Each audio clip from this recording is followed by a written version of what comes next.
Bugun sizlar bilan qiziqarli savolga javob topamiz. Ya'ni ko'pchilikni qiziqtirgan. Nima uchun ba'zi insonlar qisqa muddatli munosabatga kirishadi, ba'zi insonlarniki esa uzun muddatli yoki butun umrli munosabatlarga kirishadi.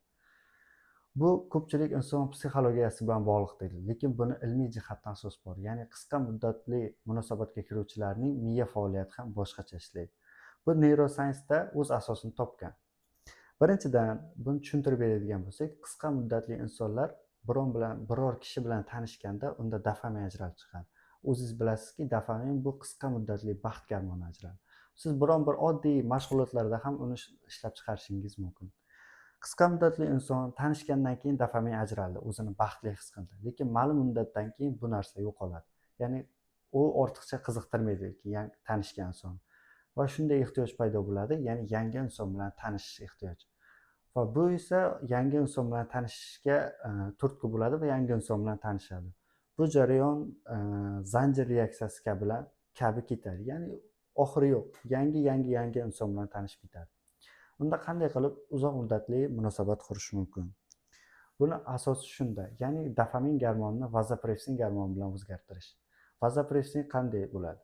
Ya'ni yangi inson bilan tanishdingiz, ma'lum vaqtdan keyin dopamin ajralmay qo'yadi.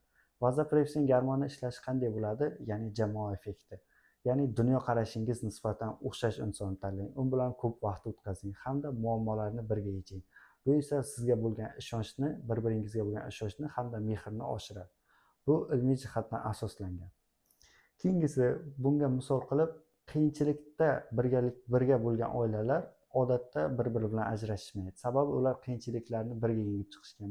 Ular dopaminga bog'liq emas munosabati.